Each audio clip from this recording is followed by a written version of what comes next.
Good evening, dear family.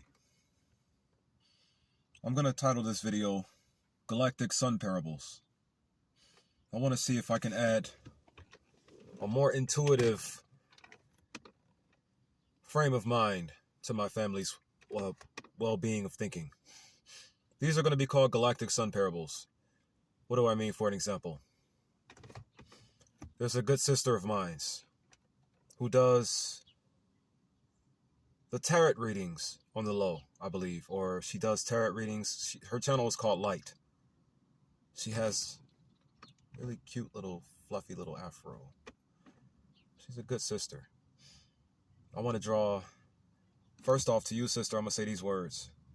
I love you more. You can't love me more than I love you. Why?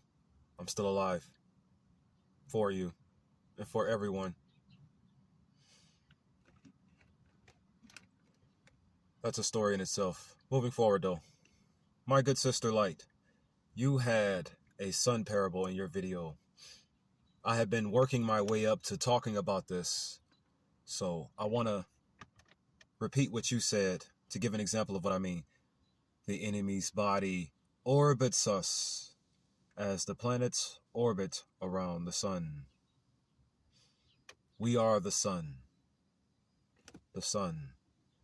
The sun's power is in our conscious mind. Ra's power, and Amun's power, and Thoth's power. The king of balance, the spirit of balance, his power is in our minds. The more you tap into your minds, i.e. the more you trust in your own self or trust in your own knowledge and level of thinking or your knowledge. Remember, knowledge is facts, information, and skills gathered. Facts, information, and skills acquired or attained from sources anywhere, like the Bible. Information from the Bible contributes to your knowledge. Information from good brothers like Dr. Umar, if you want to consider him a good brother or not, it's up to you. Information you gather from men like him. Information you gather from good brothers all around the world. Miles Monroe, how about him? Miles Monroe is a good one for an example to gather some good information from. He talks about the logic of God's kingdom. So do I. I gathered information from Miles Monroe. A handful of what I say comes from the foundation that his words contributed to building, if that makes sense to you. So this I'm gonna call this video Galactic Sun Parables, using information that I've gathered from good sisters like Light, good brothers like Umar, Miles Monroe, and many other hosts of good brothers. Billy Carson, Terrence Howard. The list goes on. So my good sister Light, as I said earlier, the enemy's body orbits us like the planets orbit the sun. I have many more galactic sun parables that I would like to throw in to try, to give more insight as to what I am labeling and describing, to give my family more intuitive ammunition. Intuitive ammunition. That's what this is. Here's a galactic sun parable. The sun respects every melanated man, woman, and child on this planet. The sun respects every melanated man, woman, and child on this planet. How does the sun respect us? What does the word respect mean? Respect defines as a feeling of deep admiration for someone, or something elicited by its, meaning the person they admire, its qualities, abilities, or achievements. The sun, when you look at it in reality, not only does it just darken our magnificent melanated skin and keeps that carbon shining ever so fragrantly, it also gives us life. It also gives us light. It also gives us protection. It's a compass. These are galactic sun parables also. The sun is also a compass. Without the sun, can we see which way we're going? Galactic sun parables. I bet you could think of a bunch of them, can't you? Can you think of some galactic sun parables? Think about what the sun actually is in reality. Does it seem like a giant ball of fire in the sky that darkness finds an entrance in being around? Here's another Galactic Sun Parable from a good brother that I said in another video. His channel is called Will Heal. That's what his channel is called. I just subscribe to him as well. He has a Galactic Sun Parable. He said, the sun's mere existence applies pressure. Just the sun's mere existence applies pressure. You have any Galactic Sun Parables you can think of? What type of existence would you be if your mere footstep or your mere presence was pressure? You'd be a bad mamma jamma, huh? Someone to not take lightly, I guess, right? Someone that people would think twice before coming around. Things of that nature. Galactic Sun Parables. What is a parable? Parable is a metaphor. Something that relates to a situation happening in reality.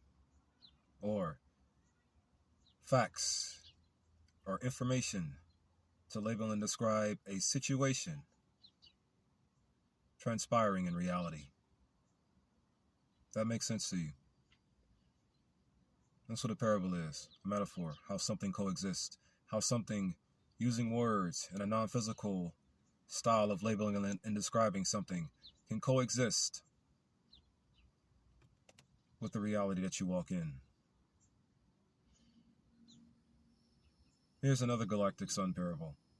I took the word sun and broke it down into an acronym to encourage every melanated man, woman, and child on this planet to trust in thine own minds a bit faster. Sun, broken down into an acronym, S-U-N, Spiritually United Negroes, or Spiritually United Nation. Spiritually United Negroes or Spiritually United Nation, whichever one you like to choose. Trust in a spiritually united nation or spiritually united Negroes. This is all for Black people. These positive words, these words of encouragement, these words of how to do the right thing to stop the enemy from destroying us, these are all for the melanated people because they can't be for anyone else because the melanated people are not doing anything wrong here. Let's look at the hierarchy for a moment. I also just did some more research on how the recessive genoclass people are even here. I'm going to mention that in the video here as well. So right now, currently, every melanated man, woman, and child on this planet, even the gangsters are innocent in every detail, in every way. No matter how much crime you see us doing, we're innocent. Because the thing is, we wouldn't be performing the crimes if our lives weren't so intentionally destroyed, you see. By the way, if anything happens unexpectedly out of nowhere and just with mad questions behind it, jealousy is the reason why it happened. All of our ancient cities got Tulsa, Oklahoma due to jealousy. All of our ancient cities, Kemet, Cairo, Atlantis, Brother Carson, all of our ancient cities were destroyed and/or Tulsa, Oklahoma, due to jealousy. Where does jealousy stem from? Where does jealousy come from? Who gets the most jealous of humanity? Who gets jealous over what humanity does all the time? You can't blame the recessive Neanderthal people. You can't blame their genetic class or the RN genetic class people. You can't blame them for jealousy's root, because the reason why they're even here is the root of all jealousy and the root of all evil. Once again, jealousy is the root of all evil. All of our ancient cities were destroyed due to jealousy from something outside of we, but at the time was inside of we. At the time it was inside of us, inside of our spiritual realm. The negative electron remnant of her seed, the negative electron remnant of the universe itself. the one that the darkness chased out of the waters, but didn't even chase it out of the waters itself, because its mere existence applies pressure. So as soon as the sun came into existence, or was nucleated into existence, or was reverberated into existence, the darkness just saw the light and divided itself from it, just ran. Kind of like the enemy does in real life when it's trying to leave you with confusion in your mind, so that confusion can slowly but surely eat away at your internal thoughts and leave you with internal conflict. You ever wonder why the enemy just takes off in the middle of your thought whenever they provoke you into a negative thought? They just take off before you have a chance to resolve it. Yeah, they want to leave it in you. But I just did some more research on how white people are actually here, though. We are in genetic class people. Are in. My sisters, Twins Hang Out Kenya. Go check out that video. I hope I said their name right. They just did a video that finally reveals some more information of the Book of Enoch, in which connects with what I've learned as well in regards to the stories about Dr. Yakub. The recessive Neanderthal gene was forced into us in the days and years before Christ. I'm not calling it before Common Era. Right around the time of Noah or Zeozudra. Right around the time of Zeozudra or Noah, when his family and his offsprings began to spread and populate throughout the world. And then right after the time of Genesis 11, during those times right there, when they came down and split our languages, they did more than that at that starting point. At that starting point, that's when the attacks from the Nephilim, or the fallen angels, truly began, is at that tower. The tower is when it all began. Like I said, the stories that the Book of Enoch are starting to uncover is starting to connect with a lot of things that I knew as well.